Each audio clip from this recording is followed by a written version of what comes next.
Welcome to Stan-Ley Classic Movie Channel.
Hello, everybody.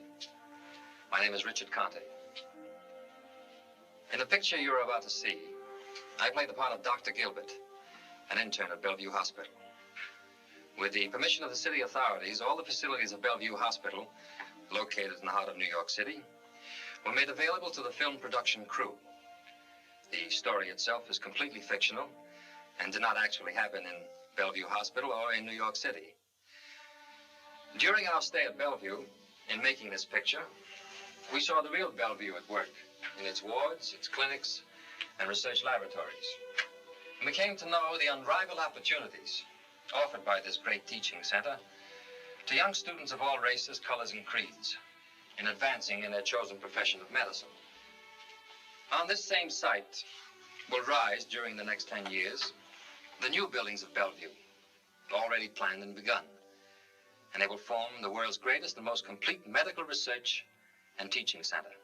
To the old and to the coming new Bellevue, and on behalf of our entire company, we salute the magnificent professional skill and highest devotion to duty known throughout the world as the mark of each of Bellevue's 1,300 doctors and 1,100 nurses.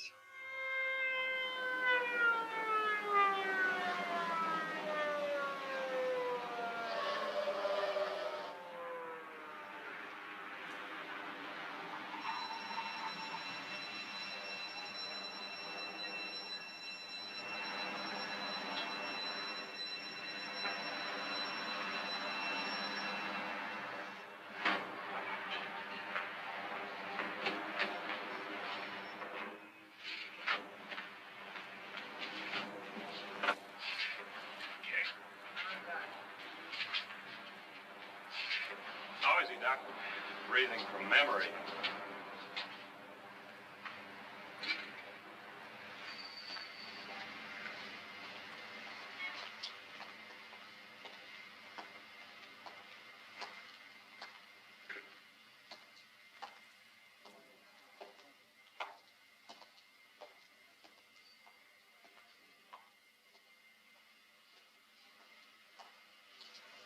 Get him ready for the operating room. Emergency, acute retention. There's the worker. Urology. Dr. Grinnell, ambulance case brought in by Dr. Foster. Male, 60 years old, retention 30 hours, on his way up to OR. Yes, sir, I'll call him. Oh, Dr. Foster, Miss Sebastian wants you to... Anesthetist, OR B6, acute retention. Dr. Grinnell, sodium pent. What about Miss Sebastian? She'd like to see you when you come in. She's on traumatics. Stella, put that retention in B6. Dr. Grinnell's on his way up. Tell Miss Sebastian I'll see her later. I'm going out for a smoke. If we get a buzz, you can send a driver for me.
Got the squeal about 20 minutes ago. Intern named Foster. Caught one in the head. Any callers? No arrest yet. Who's here from homicide? Barrow and Travers, they're inside talking to the chief of staff, Dr. Sharpley. Who called the squeal in? Nurse named Wardley. Any statements? Not yet. What you been doing since you got here? Dating nurses? Sorry, Inspector. You finished, Doc? Just about. Anything you can tell me? Sure. He's dead. It's okay to handle him? All yours. Miller, get the ballistics man. I'm Detective Travers, Inspector Homicide. You carrying this squeal for downtown? Just as far as the local squads will need us. My partner Barrow is over in the hospital with Dr. Sharpley, Chief of Staff. Did you find any open lines? Nothing. Feels like it's going to be a tough one to knock down. We haven't found the slug yet, Inspector. You examine the wound? Yeah. 38. Let's go inside.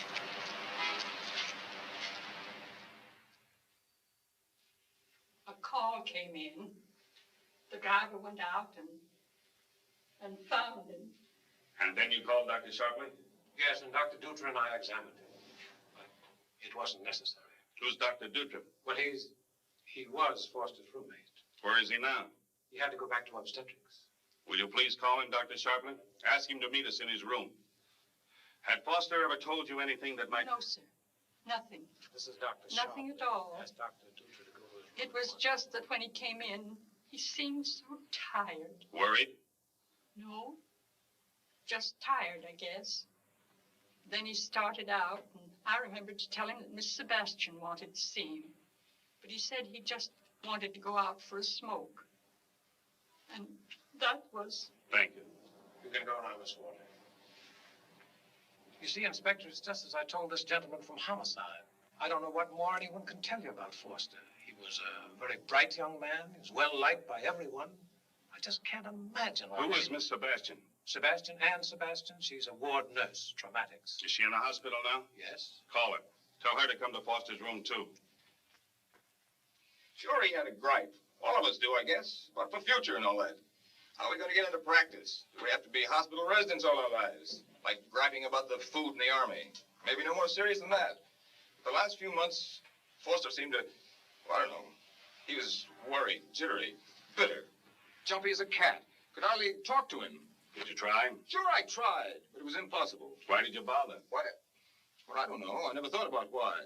What do you mean, why did I bother? What kind of a question is that? You live with the guy, you like him, you worry about him. How long did you know him? Well, we bunked together for almost a year. You worked the same ward with him? We worked all the wards. Psycho? Sure. Foster and I, we worked psycho for 3 months. We worked all the wards for the experience. Where was he working? He was on the bus, but his regular ward was traumatics. That's the accident ward. So you just liked him and worried about him. But every time you tried to get him to open up, he told you to mind your own business. Look, Inspector, a guy's got a problem. He don't want to talk about it, so okay. I figure it's his problem, and I don't push my nose in where it isn't wanted. Well, unfortunately, Dr. Dutra, it might be that his problem finally killed him. So his problem becomes my problem. You follow me? Was he borrowing much money? You ever meet anyone simple enough to lend money to an intern? Why did Ann Sebastian give him the air? She didn't. How do you know? You said Foster was a clam, never spilled anything. And you don't push your nose in where it isn't wanted. So how do you know? Don't ever argue with a cop, son. Just answer his questions.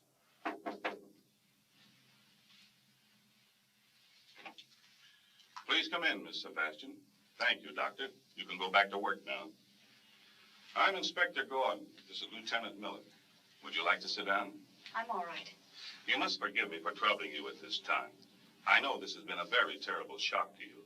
Since you were closer to Foster than anyone else in the hospital, I thought you might give us some information that might help. Dr. Dutra has told us that you and Foster plan to be married soon. Married? We were very fond of each other, but... I'm sorry. I'm afraid I don't feel very well. Yes, I understand. We can talk later. Thank you. Oh, Miss Sebastian, just one thing. Foster worked with you in the ward? Yes? Did you lose any cases recently? Lose any? Anyone die who might have had a relative who would blame Foster? Oh, no, sir. What'd you want to see him about? When? This morning. It was nothing. Nothing? You asked Miss Wardley to tell him you wanted to see him. I just wanted to talk to him. That's what I'm asking. What about? Nothing, Inspector. I just wanted to talk to him. But he didn't wait. Had you quarreled? No, sir.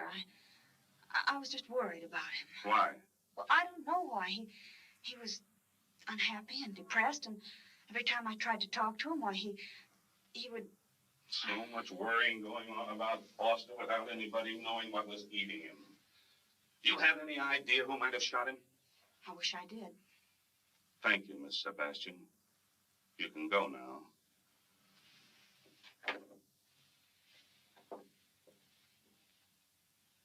I want Foster's complete record. Hospitals, schools, everything you've got.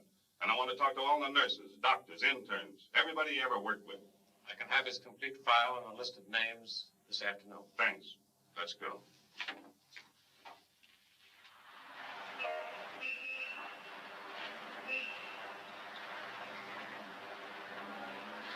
Yes, Chief. Detective Travers is carrying it for homicide. No, the gun didn't show. I got the harbor squad grappling the river for the piece. Right.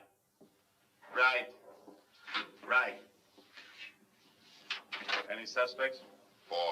They look healthy? No. Know what I think, Al? I think you're wrong. What's your figure? First, I'll give you yours. You'd say psycho. I'd say psycho. Give me the rest of it. I'd say Foster was pushed across by a released psycho out of burn against him. You want to work that line, Barney? I'll make book we don't find a rational motive. I think the kid was clean and clear. It has to be a psycho. How many men will you need? Many as you can give me. I'll give you what I can spare. But I still say you're wrong. The knife, the strangle job.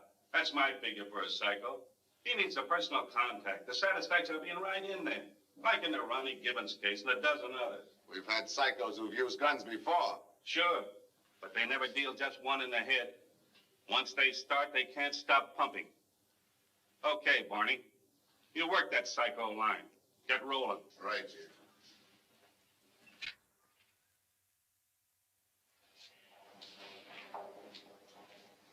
Sure, I've been rolling. Sure, I'm tired. And you want to know something? I've worked every line, and I'm no nearer the killer now than I was when I started. We're as far apart as A and Z. But I'm not getting off this squeal until I knock it down. Any lines you've opened look promising? I think my men are through. They're stepping on each other's heels. Lieutenant Miller is still hammering on the psycho angle, but I don't buy it. We're not going to find what we want outside the hospital. We'll have to dig from inside. Deep inside. I'm still listening. I'm going to use 3 men from my confidential squad. You'll have to get me the cooperation of the hospital commissioner. All right, Al. I'll give you a little more time. I don't want it. I can't work against time and against a killer. It's one or the other.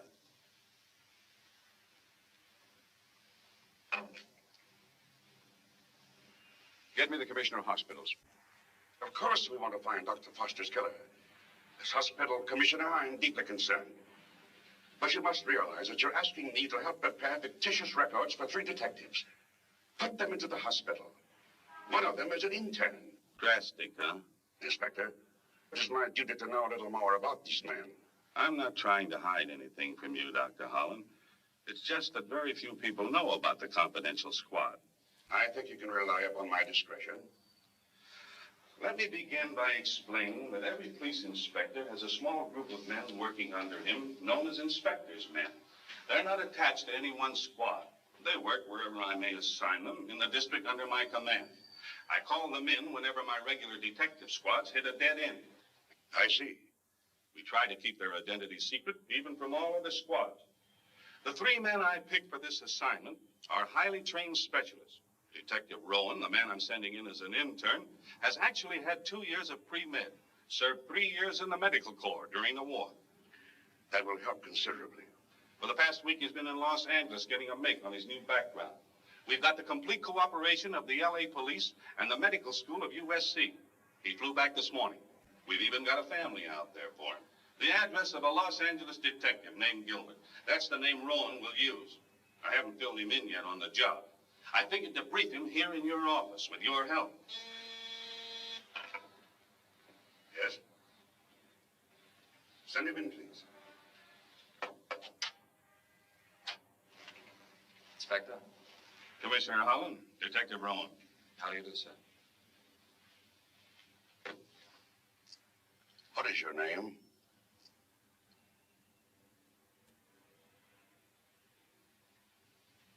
Fred Gilbert, sir.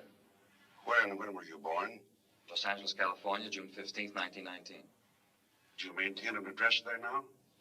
Yes, with my mother and father at 7620 Olympic Boulevard. Tell me something about your school background. Well, sir, I graduated from Los Angeles High School in 1938. I got my BS at USC in 42. Who was the principal at Los Angeles High when you graduated? Dr. William Collier, sir. Where did you live at that time? At 2998 Veteran Avenue. After you received your BS, you took your MD? Not immediately, sir. I enlisted in the Armed Forces Medical Corps. Served in the Pacific until 44. After my discharge, I went back to the university for 4 years of medicine. Got my MD in June 48. Who was your commanding officer in the Army? Colonel Sterrett, sir. 15th Medical Corps. I presume Colonel Sterrett would be willing to write a letter of recommendation? He already has, sir.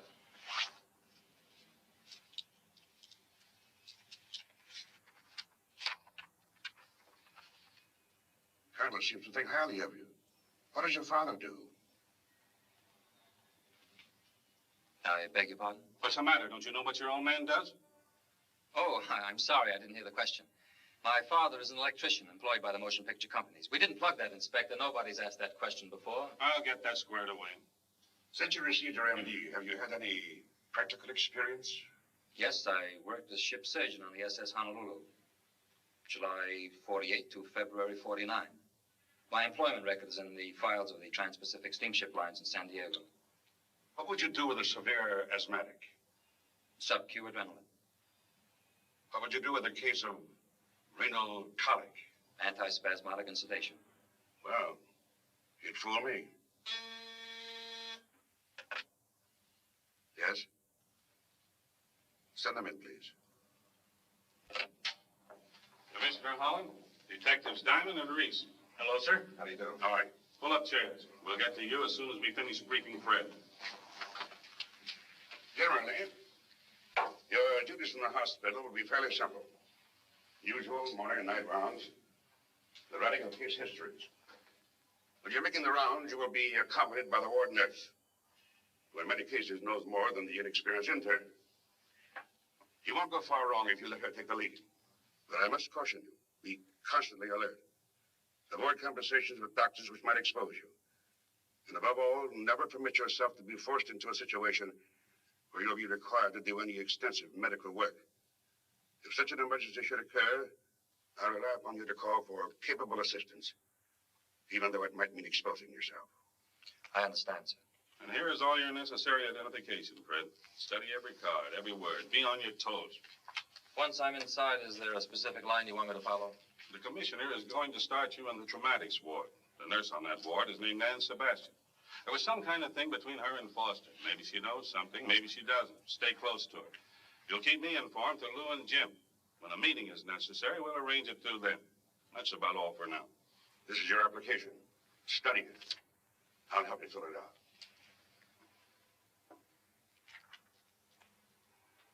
And the board was very favorably impressed by your record, Dr. Gilbert. The Commissioner of Hospitals and the Dean of the Medical School seem to have taken a special interest in you, and I know you will fulfill their expectations.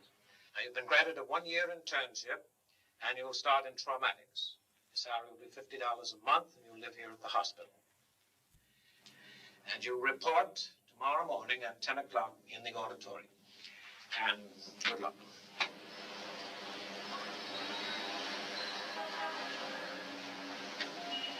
And so once more I say, welcome to City Hospital.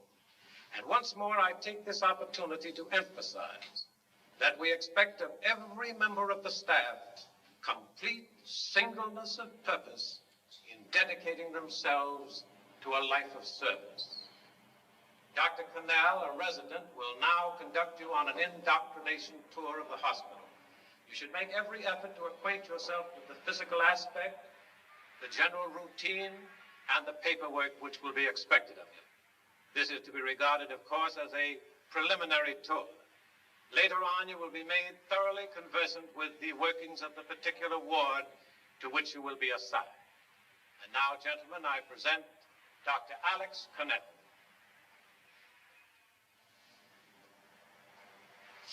All right, you fellas, now follow me. You can leave your hats and coats here. You'll pick them up later.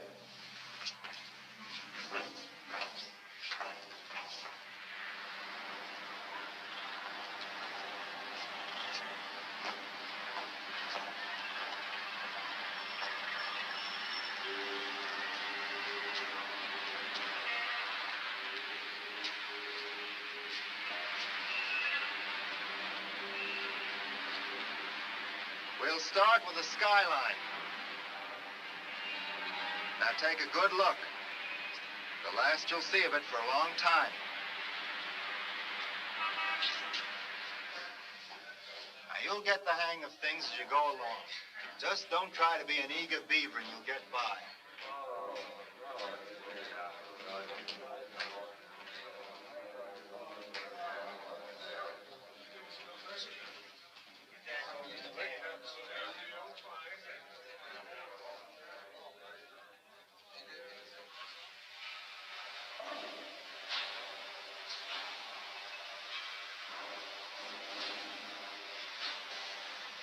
This is our main kitchen, where we prepare and serve approximately 9,000 meals a day, and all different diets.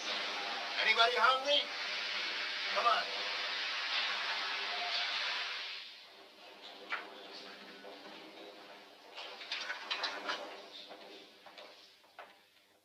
Grab it.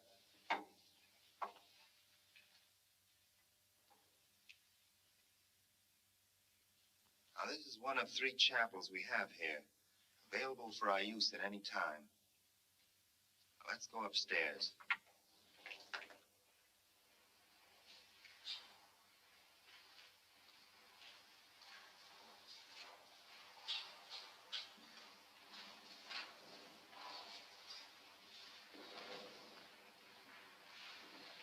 As you can see, we're just setting up for a bronchoscopy.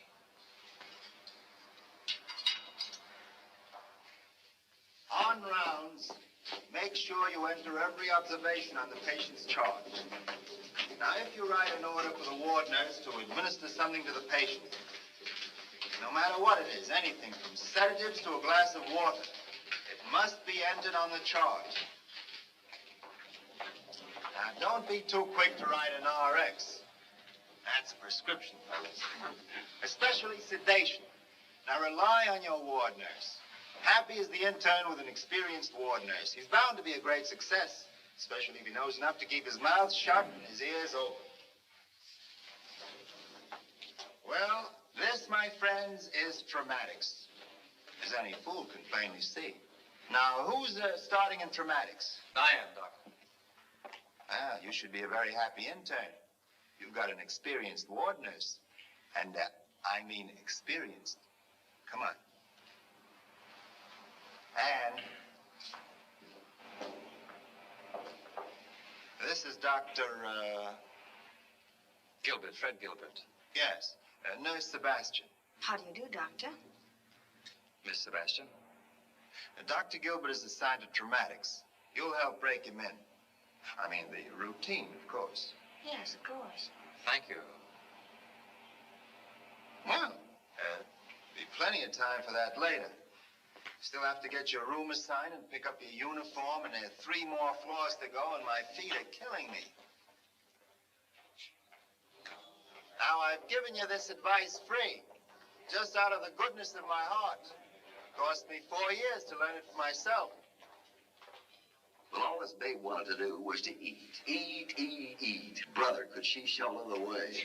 Yeah, that's the trouble when you take on one of those student nurses. They haven't got their full growth yet.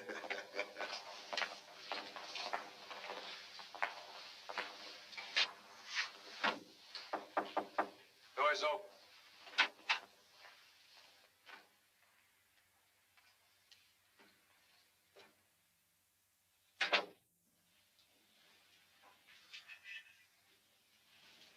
You Dr. Anderson? Yeah. My name's Fred Gilbert. So? I guess I'm to be a new roommate. Okay. Feels like I never left home. Everything on that side of the room is yours. Everything over here is mine, including the walls. Looks like all I'll need is the door.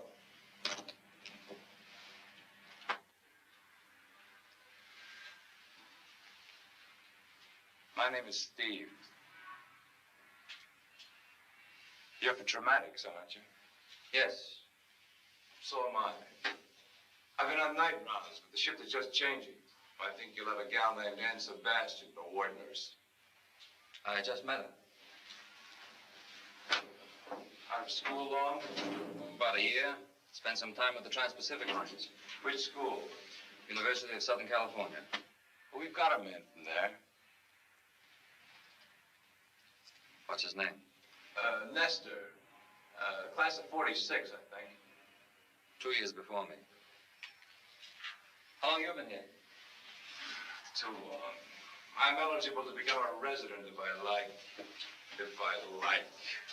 Give me an alternative. What's wrong with private practice? Oh, nothing. All for it. As soon as I save up 15, 20,000 bucks to set myself up, I'm out of here like a shot.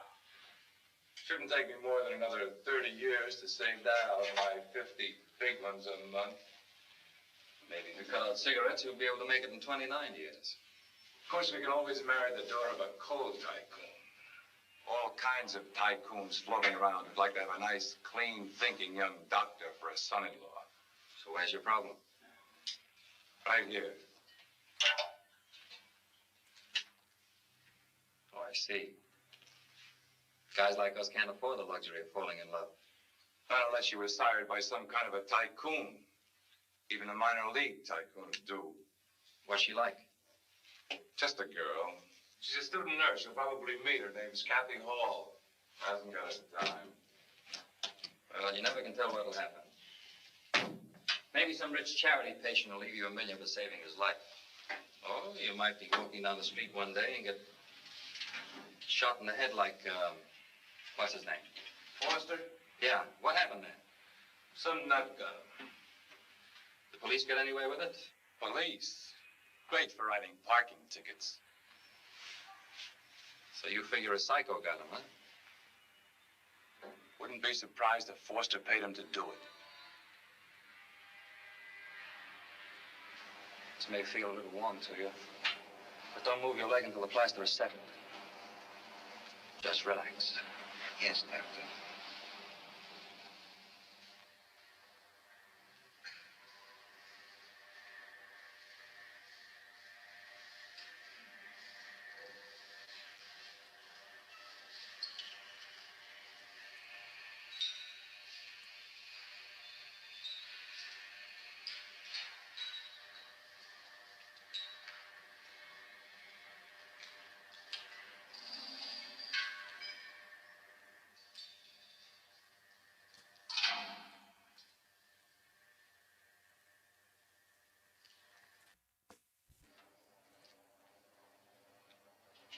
Big man. Great surgeon. It's 10 grand for one operation. Know how he did it? He worked hard. Studied hard. Slaved for years as a resident. Finally married the daughter of Mr. Steel Corporation. Yeah. Carves up his wife's girlfriends at least twice a year.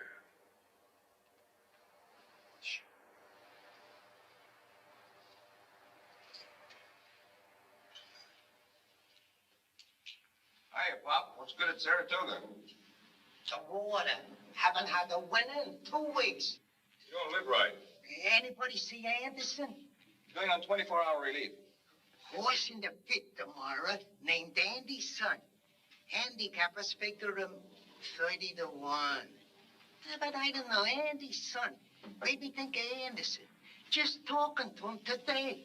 Might be a hunch. Quite a small bud. Think I'd put a couple on for Anderson, too, just for luck. Find one that sounds like my name, Pop, and I'll book the bet for you. Wise guy. Big doctor with big words, but no faith in hunches or things like that. Things that really matter. A lot you young ones know. Gilbert, did you ever meet Pop Ware? I've seen him around. Sure. It's Anderson's roommate, Dr. Gilbert. Pleasure to know you, young fella. Pop's been around here longer than the city charter. He's the only civilian we allow in this room for a very good reason. Anytime you've got a heavy date and you need a few bucks, count on Pop. He likes to give it away to his boys, don't you, Pop? Don't you get smart with me. I've seen too many of you come and go. 30 years. I've run some great men up and down my night elevator in my time. Yeah, and when they were just young squirts like you. But I always knew the ones who were going to be great. And the ones who were going to turn into fancy pants needle pushers with big words out of big books. If I was you, son, I'd sure keep that needle mighty close to me when I get out of here. Else I'd sure start the debt quick. What's your opinion, son? My opinion is that it's a great pleasure to know you, Mr. Ware. There, now, hear that? Mr. Ware. Mark me. This boy's gonna be one of the great ones. If you see Anderson, tell him Pop's got the big hunch and that there's two riding for him on Andy's son in the 5th tomorrow. Want $2 wait for yourself? No, I don't think I can. No obligation. Keep it in my book. If we hit, we'll get roaring drunk. A keg of beer for everybody. Just make mine big enough to lift with one hand. I've got to go to work. There now is a young fellow worth keeping your eye on.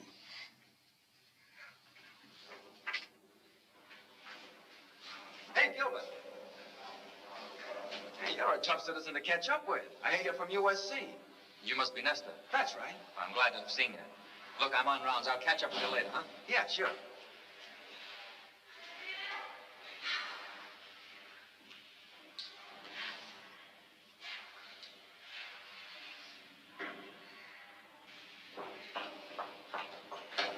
Dr. Gilbert, Yes? bed 14, coma, diabetic with a hip fracture.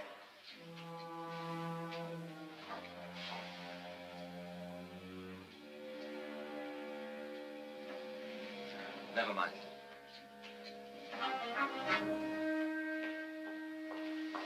Profuse perspiration, tremors, unresponsive. Huh? Yes. His chart doesn't show any covering sugar. No covering sugar, eh? It's possible, doctor, that he had insulin before he was admitted, which he didn't report to medical. I see. And since he was admitted? 30 units regular. 30 units. Superficial veins and arm are thrombosed, doctor. There's a good vein in his leg. Use it.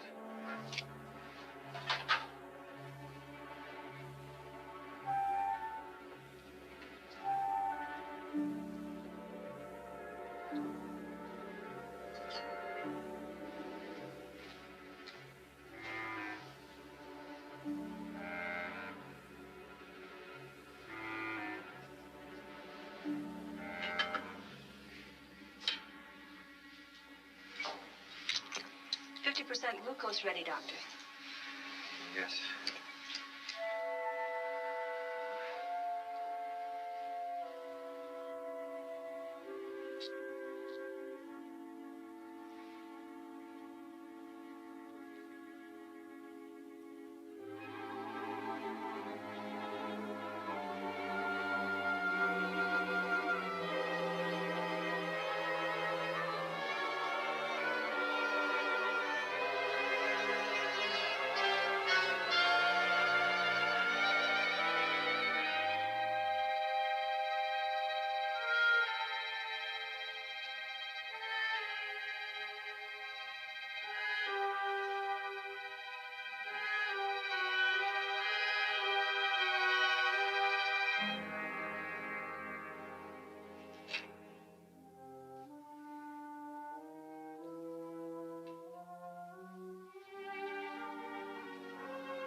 Glucose is beginning to take effect. I'll call medical. We should have some way of checking how much insulin was taken before a patient was...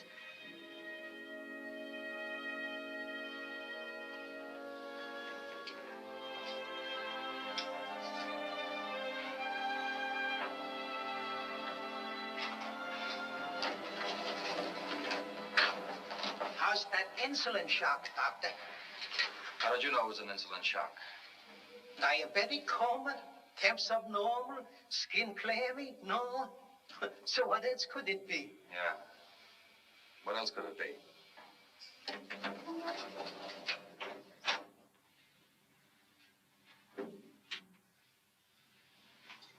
Hello, Steve.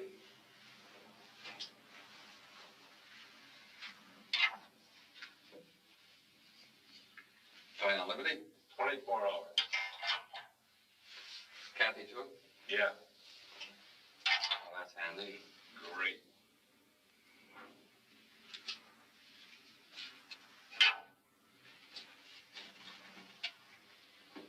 You may be a rich man tomorrow. Find that wealthy charity patient for me. Character called Pop. Says to tell you he's betting a deuce for you in the 5th race. So, we finally met our famous Pop where? Seems like a nice old character. A little eccentric. Yeah. Yeah, he's eccentric, all right. He hates our guts. I don't mean just us. I mean everybody who's ever gone beyond the 6th grade. That's why he pushes money into the hands of the boys. Gives them a sense of superiority. And don't let him fool you with that eccentric old man act. He'll let you get into him for more than you can hope to pay back. Sneering look in his eye. He's a big man with a big buck.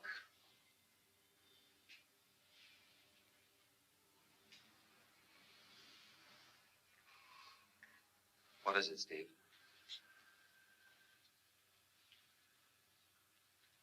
You're overboard on Pop, you know that. Steve. Maybe I am. I'm just...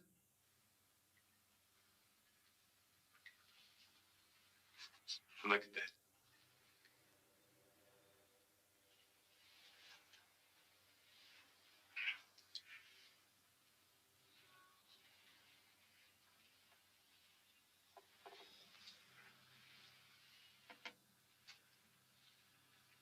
Come on, kid, tell me, what is it? You're not going to solve it by trying to digest it. It's more than just you and Kathy, isn't it? Who's in those nightmares you have when you're trying to sleep? I don't know, Fred. I don't even know left field anymore. I swing hard. There's nothing at the other end for my fist to smash into.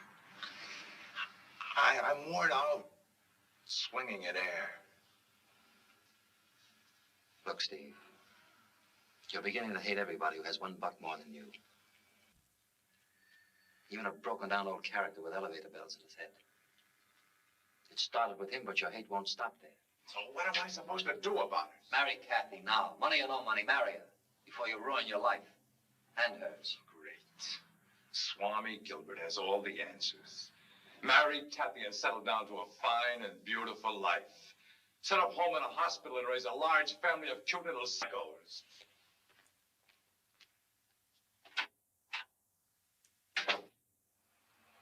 Hey, Doc, got a match? When's your liberties? Tomorrow, midnight to midnight.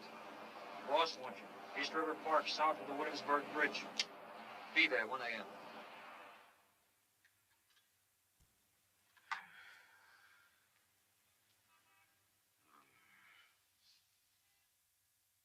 Still awake, Mr. Ringo? What time is it? 6:10.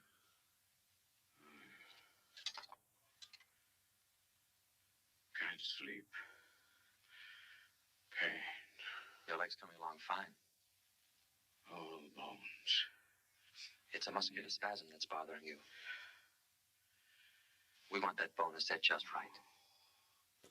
Can't sleep. Pain. Can't you give me something?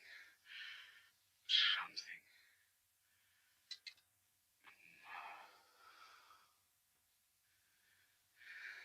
The nurse gave you a quarter grain of morphine 3 hours ago. Yes. But the pain.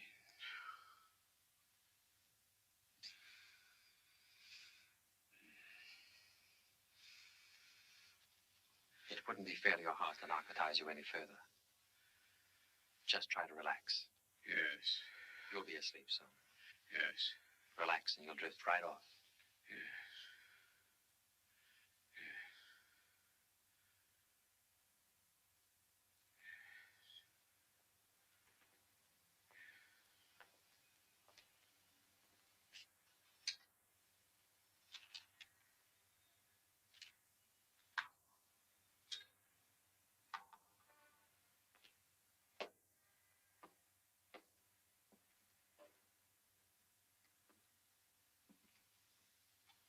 Tired? Yes, I visited my sister again today. Oh, her little girl any better? Nothing new. Same recurrent fever, same muscular atrophy. Poor kid, she tries so hard to walk, even a few steps. You know why? Just to make her mother happy. Tears your heart out. We really don't know very much, do we? Like Pop says, big words out of big books. But when it comes right down to it... There's one thing I know for sure. There's no law that says we can't go out for a cigarette and a breath of air. As long as I leave a nurse in the ward. A very sound RX. Let's go.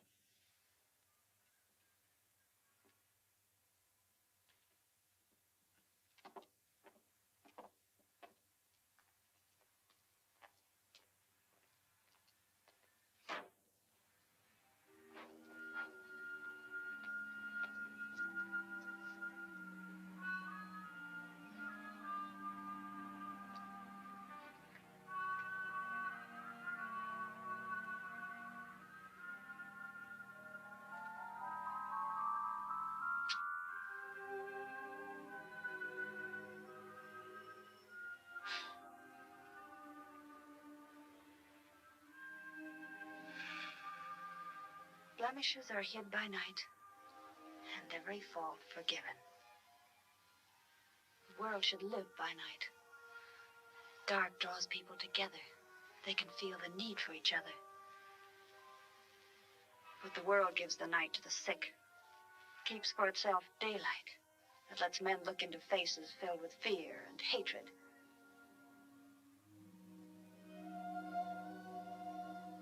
Are you filled with fear and hatred? All the time. Good. Then you're bound to be a great man one of these days. That's the second time that prediction's been made tonight. Who was the other Cassandra? The seventh son of a seventh son named Pop Ware. Then you're right in the Hall of Fame now. Pop's never been wrong. Your family lives in Los Angeles, don't they? What are they like? Just folks. Brothers and sisters? 2 sisters. A girl? Both girls. I mean, did you leave a girl back there? Well, with medical school and the war, I barely had time to give my dog a decent upbringing, let alone a girl. I bet it's a fine dog. Mm-hmm. Well trained, writes to me every week. I'd like to get to know your dog. You will.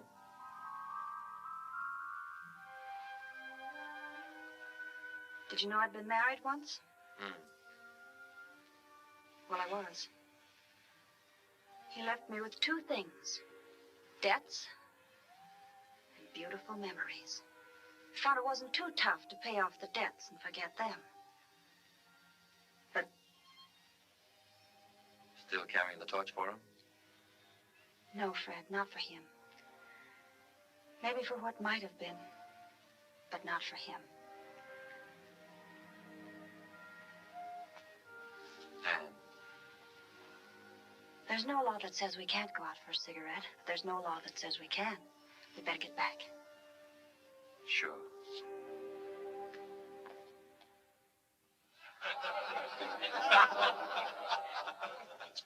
So, I decided to grab the bull by the horns.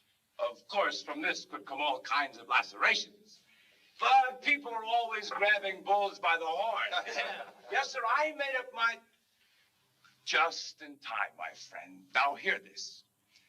Kathy and me, we're going to be married.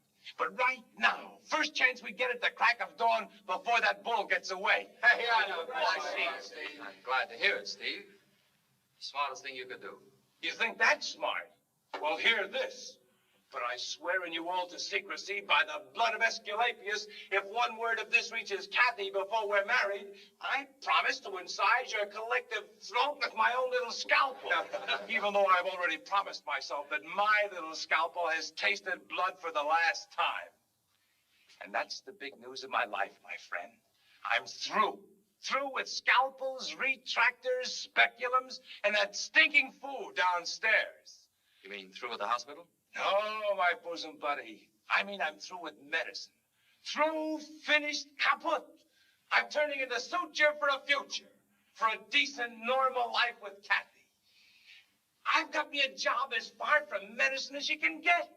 I won't even permit a box of aspirin to be brought into my apartment. Yes, I've got that too. My own apartment. 3 whole rooms with nobody in them but Kathy and me. And every time I hear an ambulance clanging by in the night, I'll just hold Kathy a little closer and laugh and laugh and laugh and laugh and...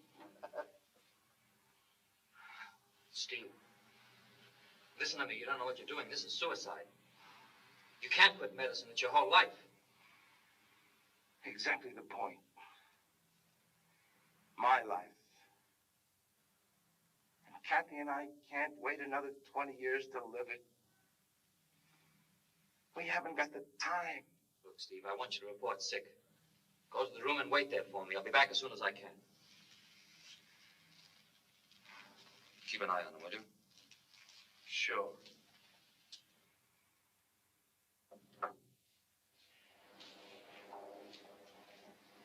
Fred. Glad I caught you. You've got till tomorrow midnight, haven't you? Yes. So have I. Now she tells me. Booked up? Yes, and a very dull booking it is. Too late to get out of it. Well, that's Aunt Sebastian every time. Too late with too much. I'll take a rain check, though. You've got it.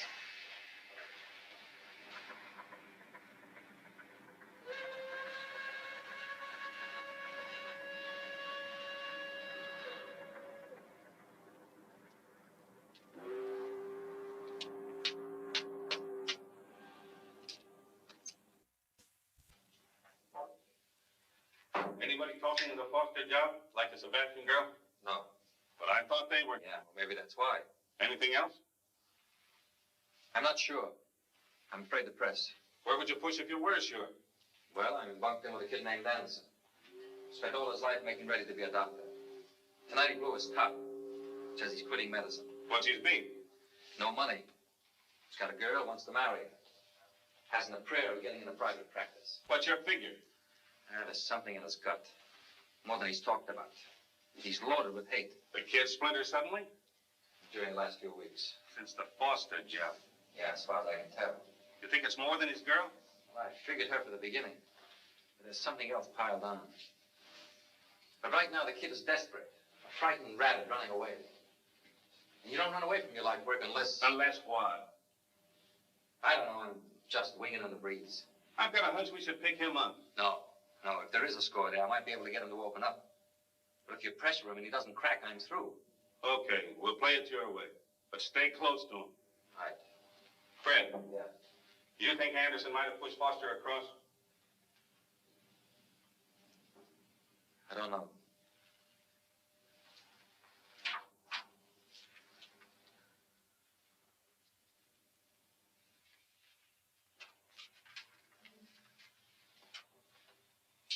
This your room?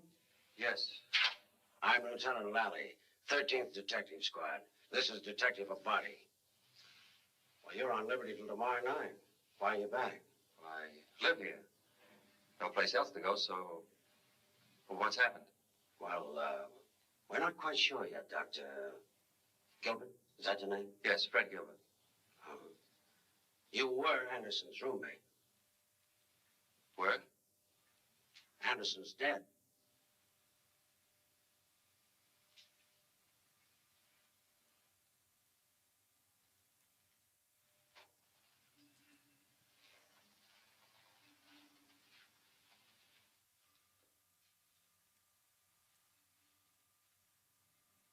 When? When? What do you mean, when? When what? When did he die? Aren't you interested in how? In what happened to him? Well, then why do you ask when? Where are you from, Doctor? Los Angeles. You haven't been here long, have you? I'm sorry, Doctor. I didn't hear you. No, sir. Did you get to know Anderson pretty well? I'm sorry, Doctor. You'll have to speak a little louder. Fairly well. What did you do tonight? Nothing. You left here about midnight. It's now 3:20. Nothing? I went to a midnight movie. One of those joints on 42nd Street? Yes. Alone? Yes. Of course. I don't know very many people in the city. Still quite a stranger, huh? Yes. But you know what 42nd Street is, all right. Yes. And the name of that picture house you went into? Sure, it was the... What is this? I don't understand why you're asking me all these questions. I don't understand why you ask when. I remember I was once told that a friend of mine died suddenly. And you know what my first words were? They were, what happened to him? Not when, what? What picture did you see tonight? I'm a little confused. It's been a terrible shock. I don't know what I asked. Oh, that's all right. Forget it. Doesn't mean a thing. What picture did you see? You won't believe this, but... But you were dog-tired, you slept all through it, and you don't even remember what they were showing, right? Sure. That happens all the time. But you did leave the hospital tonight. Of course I did. Anderson's body was found about an hour ago. That's when you were sound asleep in that picture house on 42nd Street. Oh, I know what a terrible inconvenience this is, Doctor, but we won't detain you long. What do you mean? I'll have to ask you to come with me over to the East 22nd Street police station. We can talk a lot easier over there. Look, Lieutenant, You don't mind, do you?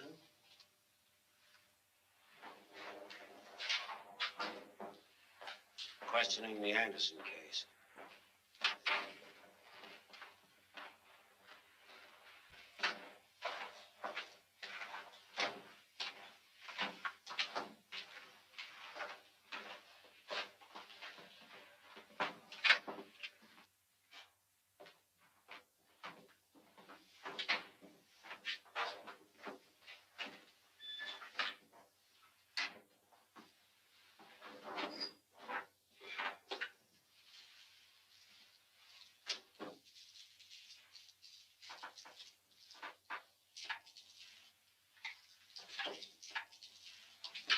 Well, I'm still waiting. For what? For you to tell me what happened to Anna. I'm sorry. Meant to say for you to ask me what happened to Anderson. All right, what happened? His body was found in the river at the foot of 29th Street. Medical examiner said he hadn't been dead more than a couple of hours. Accident? Bruise on the head. That could have been caused by the pilings in the river. In any event, it wasn't the blow on the head that killed him. He drowned. That's what the ME says. You say you've only been in New York for a few weeks? No, I've been here before. Los Angeles, eh? Yes. Do you think if you tried real hard, you could remember the name of the picture you slept through? I can point out the theater. It figures that Anderson died somewhere between 12:30 and 1 o'clock. You left the hospital a little after midnight. Yes. And you went straight to that midnight picture. We talked to the doctors who were in that room when Anderson announced that he was quitting medicine. I was there, too. He was depressed, huh? Why should he want to quit medicine? It's an involved story. We got all night. He wanted to get married. To Kathleen Hall? Yes. Have you seen her yet? Well, she'll be here in a little while. You're out at the University of Southern California, aren't you? Yes. You asked one of those interns to keep an eye on Anderson until you got back. Why? I was worried about him. Now, that's what I want to find out. Why were you worried about him? Just his mental state. Couldn't figure what he might do?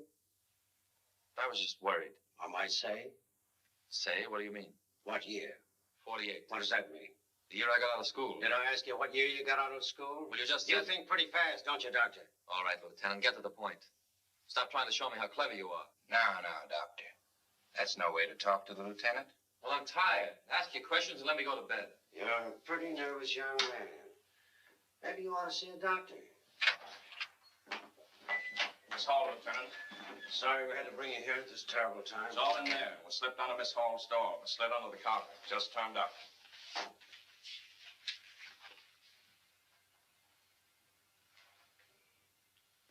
Too bad. You know of any reason why he committed suicide? Inspector. Got the squeal 20 minutes ago. Fill me in. Anderson, resident of the hospital, suicide. Is she Kathy? Yes. Who's he? Dr. Gilbert. Bunked with Anderson in the hospital. Inspector Gordon. The deceased ever give you any indication he might do this? Only what I've already told Lieutenant Lally. All right, Lally. You can send Miss Hall home now. I want to talk to Dr. Gilbert alone. Would it be all right if I took her home, Lieutenant? Sure. She'll wait for you outside. Miss Hall.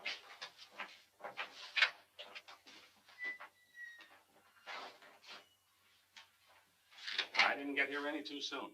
Lally doesn't like your smell. He was ready to shake you down all the way. He was beginning to get to me, all right. Now I know what it feels like on the other side of the desk. Looks like you were right, Fred. It's more than just a girl. Look, here's my quick figure. Foster and Anderson were in over their ears. Foster wanted to quit, threatened to squawk. He got the bullet. Anderson just cracked under the pressure. What were they juggling, Fred? I don't know. There's something there and I can't get it. Is there some kind of a hustle going on? What's your best guess? The only character on the make is Pop, the old man. What do you mean he's on the make? The horses. He's always doping them for the kids, hustling them for bets. They bet with him and never pay when they lose. Doesn't make sense. Has he tried it on you? Yeah. Yeah, he's tried it all right.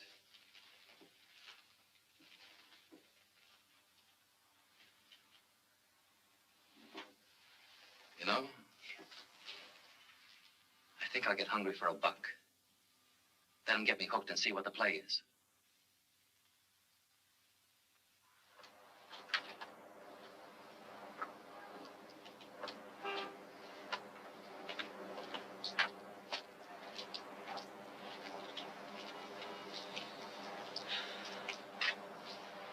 I just won't believe it, Fred. I just won't believe it. If we could only understand what pushed him. It was only a few hours ago. I was standing right there when he said he was going to marry you. Did you know he was going to quit medicine? Oh, he couldn't, Fred. Medicine was his whole life, everything. Yes, I know.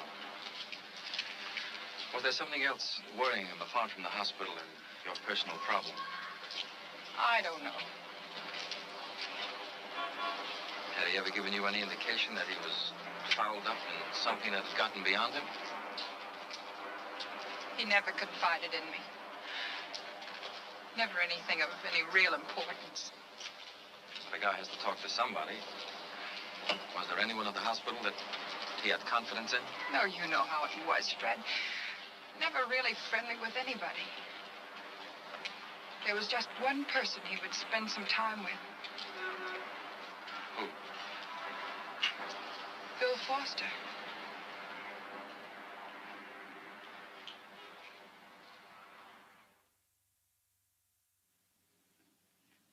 Here it is, boys. My 3-star special of the day.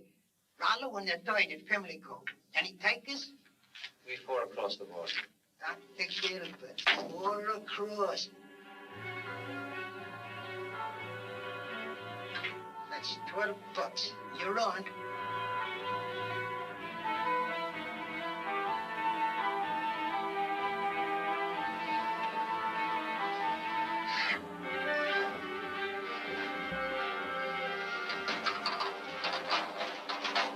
My luck's all bad, huh? Sure, but don't worry.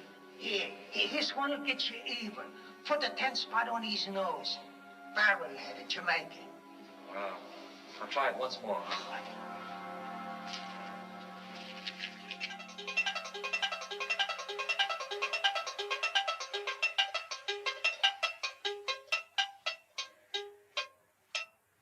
There now, isn't it priceless? Isn't that ingenious? And look, uncanny. positively uncanny. Very clever, but I've bought the little girl so many mechanical toys. Perhaps an animal of some kind. Ah, I have it right here. Oh, isn't that wonderful? Oh, indeed it is. So much character. Don't you think so, Dr. Gilbert? Yes, yes, it has. We'll take that, Mr. Day. Thank you, boy. I'm sure it will please your sister's little girl.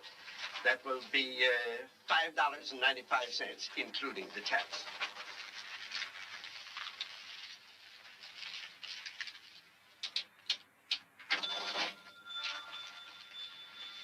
Thank you, Mr. Day. Thank you, Miss Sebastian.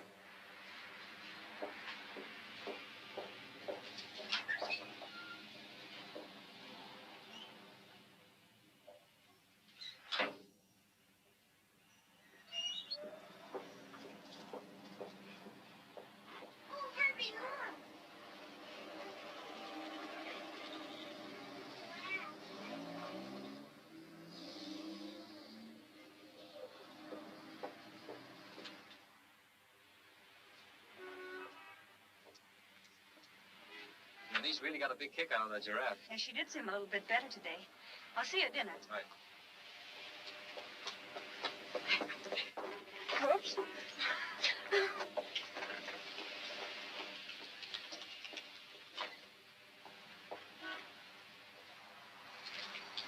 Hey, Doc. Gotta see you. Feeling sick? Yeah, I'm feeling sick, all right, but no medicine's gonna help me. Well, what's wrong? Can you come down my room for a minute? Can't talk here. Let's go.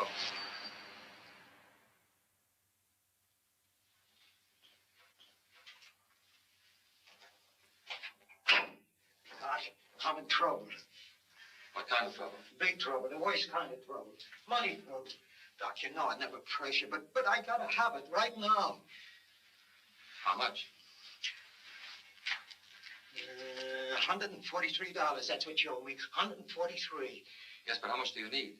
All of it, right now. All of it? It's almost 3 months' pay. But I gotta have it. I just gotta have it.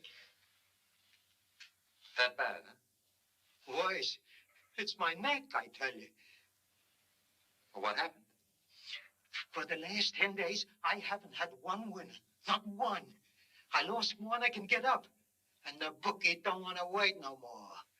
That's nothing to get panicky about. Just tell him he'll have to wait. There's nothing he can do about it. Nothing he can do about it.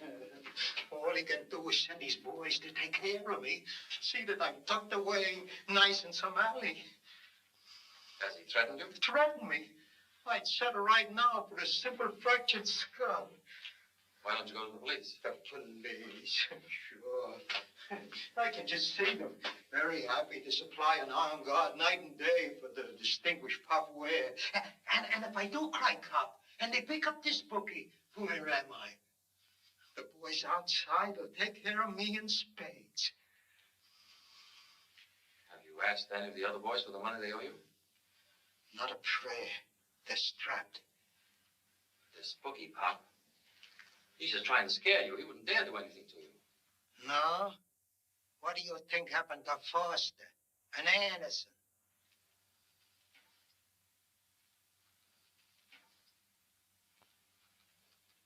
You mean he had Foster killed?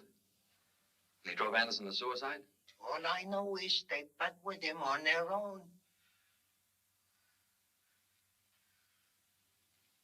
Okay,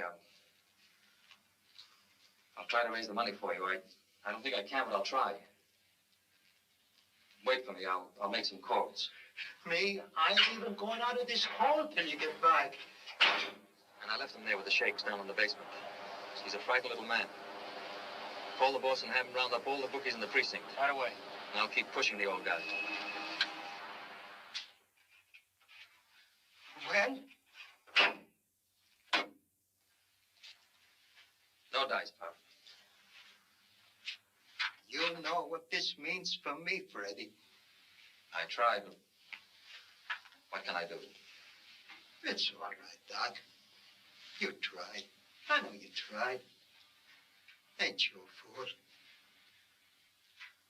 Look, Pop, maybe we can still square it. Take me to the bookie. Let me talk to him. I'll sign a note for you. Just let me talk to him. Maybe I can convince him. Ah, that's grand of you, Freddie. That's real grandy. But it's no use. Notes. They only talk to cash. And the truth, Doc, I don't even know who the big boy is. I do business with a guy, a runner, who's been told to get the money off of me, or else. But at least let me talk to the runner. Maybe I can... Wait. There. Yeah. There is one way. One way you can help me, Freddie. How? Yeah, one way. And you could do it, Freddie. You could do it. A little white stuff. Yeah, could clear myself with that. Just a little white stuff. White stuff? Pills. Couple of half grains. Very small, very valuable. Just a couple of half-grain pills. What do you say, Freddie?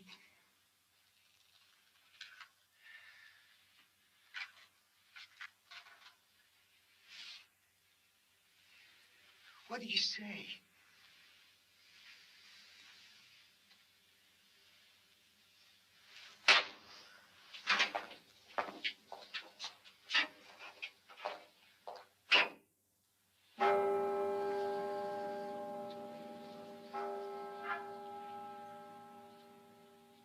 I had to get you here right away.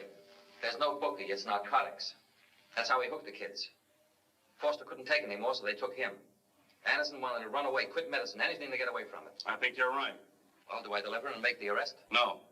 I figured the old party for a stooge. We've got to get the pusher and the boy with the piece, Mr. Big. You play along. Get the stuff to him.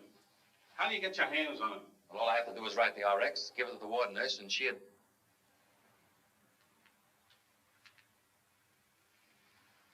She administers the... angle. Muscular spasm.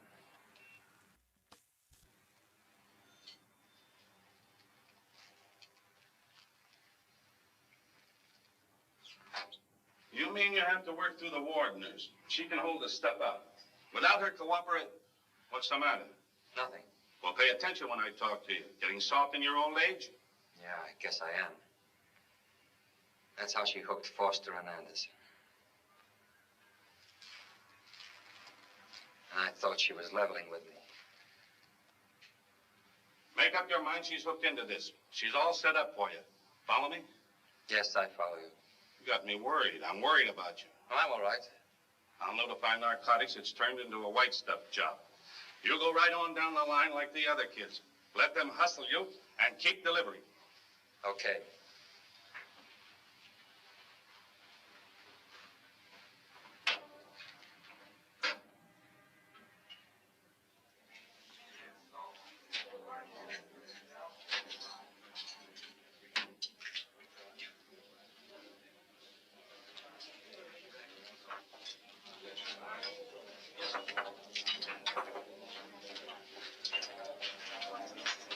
What's wrong, Fred? Pop's in trouble.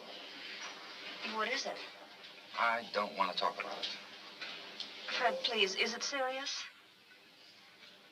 Some bookie threatens to kill him. No. Makes me feel it's all my fault. Owes a lot of money, he can't pay, he's scared stiff. Fred. He thinks that's what happened to Foster and Anderson. I don't believe it. The police. Why doesn't he go to the police? He's scared. He says they'd get him anyway. How much does he need? More than any of us can raise. You know what he wants me to do? Get white stuff. White stuff? Narcotics. I don't understand. To square himself with the bookie.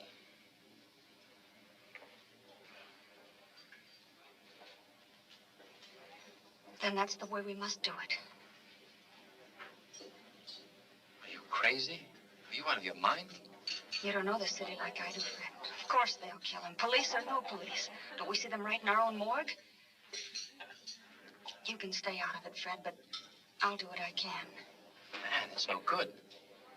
Believe me, you'll never get away with it. But we can. If we stick together. It's simple. It's so simple, it's silly. How? It rounds. It's up to you to decide which patient needs narcotics during the night.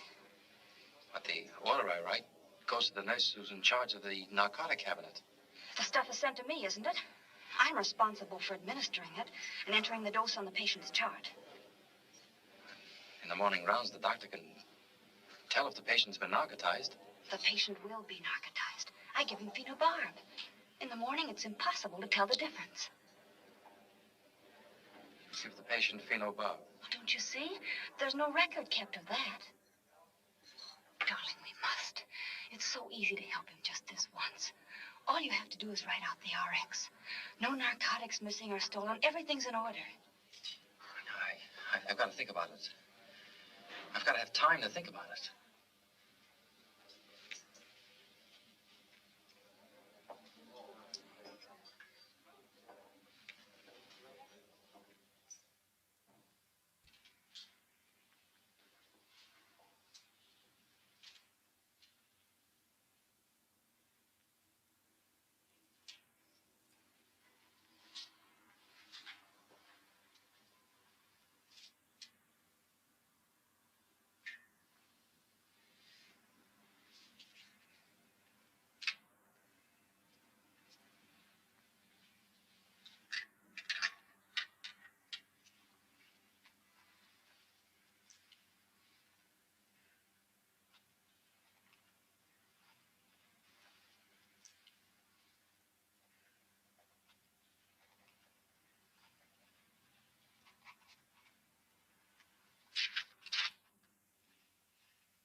Who is it?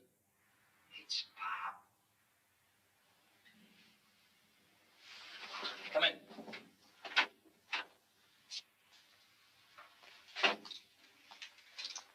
I come to thank you, Freddie.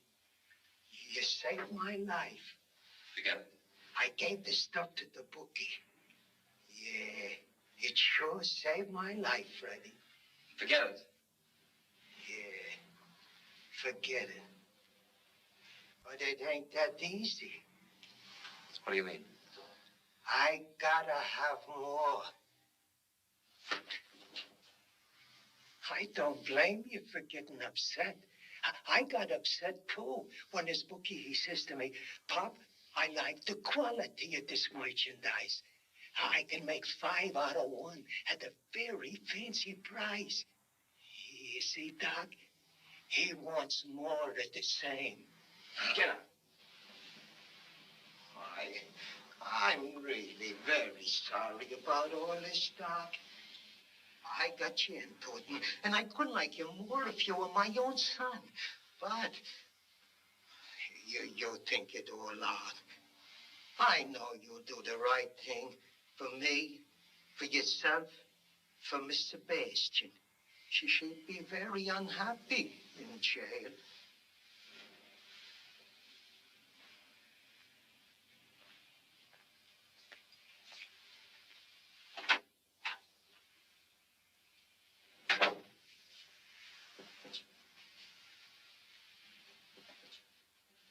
He's got us hooked, and we'll get in deeper and deeper. There must be some way out.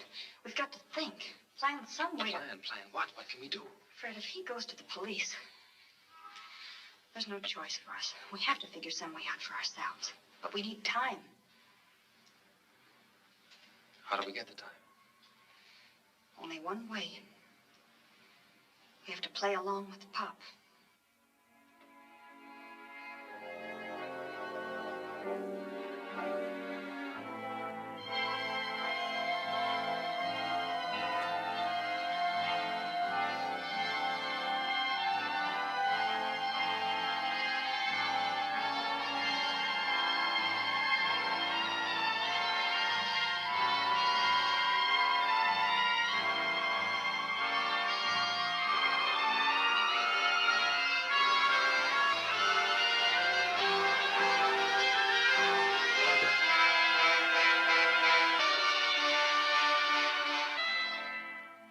You ain't giving me enough stuff. It's not safe. We'll have to wait till some new patients come in. You gotta write more. I can get rid of all you give me. There's $10 for you for each fill. I don't want it. Now you can pick up 60, 70 bucks a week for yourself. More than you get here in a month. Won't be long before you can open your own office. Leave the hospital. Then we'll be able to do a fine business together. No more pilling with a few pills. A real fine business. Boss is ready. The old man isn't unloading the stuff. He never leaves the hospital. The girl? He turns the stuff back to her. She makes the drop. The toy shop, huh? Yeah, you crack at daybreak, go all the way. Then start down 29th Street toward the river. What time? 6:20 on the nose. Right, be there.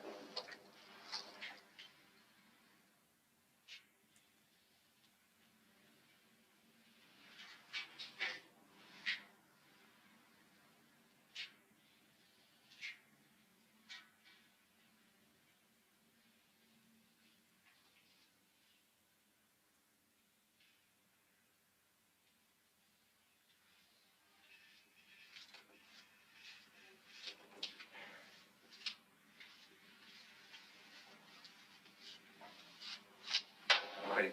What? Finish. I can't go on with this. But no. I'm telling Pop right now. If he tries to push me, I'm going to the police. But, darling, listen to me. I just can't take it anymore. You know you can't quit now. Foster couldn't. He thought he could quit. So did Anderson. You see how wrong they were? Nah, you don't want to quit, lad. You're just a little upset. Maybe what you need is a little something for your nerves, a little sedative. Now, you're a bright young doctor with big words and big books. You can prescribe something for yourself. Something that'll relax you. Make you see how foolish you're being right now. A little white stuff, for instance. No. We're through. Finished. I've got to tell the police.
spotted on the fire escape. I couldn't get near the river. He moved too fast for me. He was Mr. Big himself. We got Sebastian pegged at the nurse's home. She knows what you are. Make the arrest.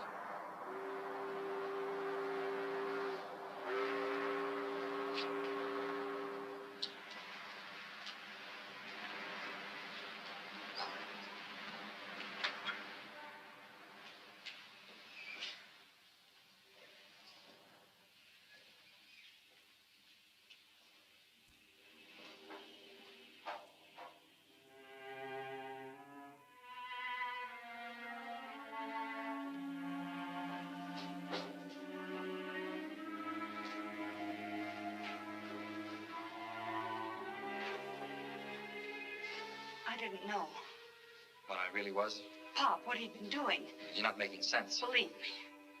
Believe me, Fred, when you came to me, it was the first time. You worked Foster and Anderson. I was to be the next pigeon. No, Fred, no. You and Pop. You used the toy store for the drop. The day you took me there, the day you forgot your bag. That's how you delivered the stuff. Fred, that's not true. I never... Stop it. The store's been knocked over, and your cute friend, Mr. Day, hasn't stopped singing since the arrest.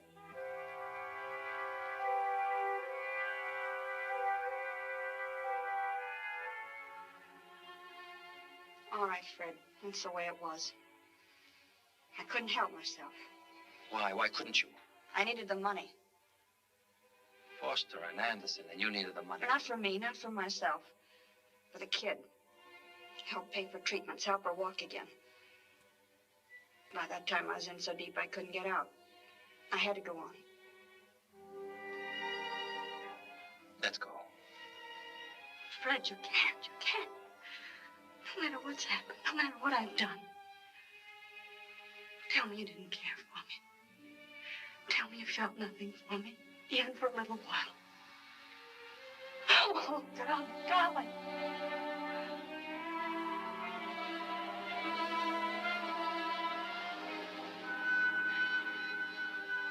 I'm sorry.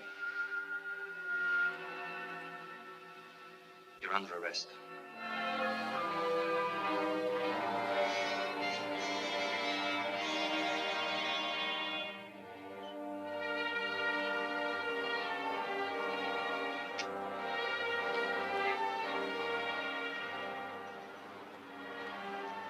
Come on, Roman.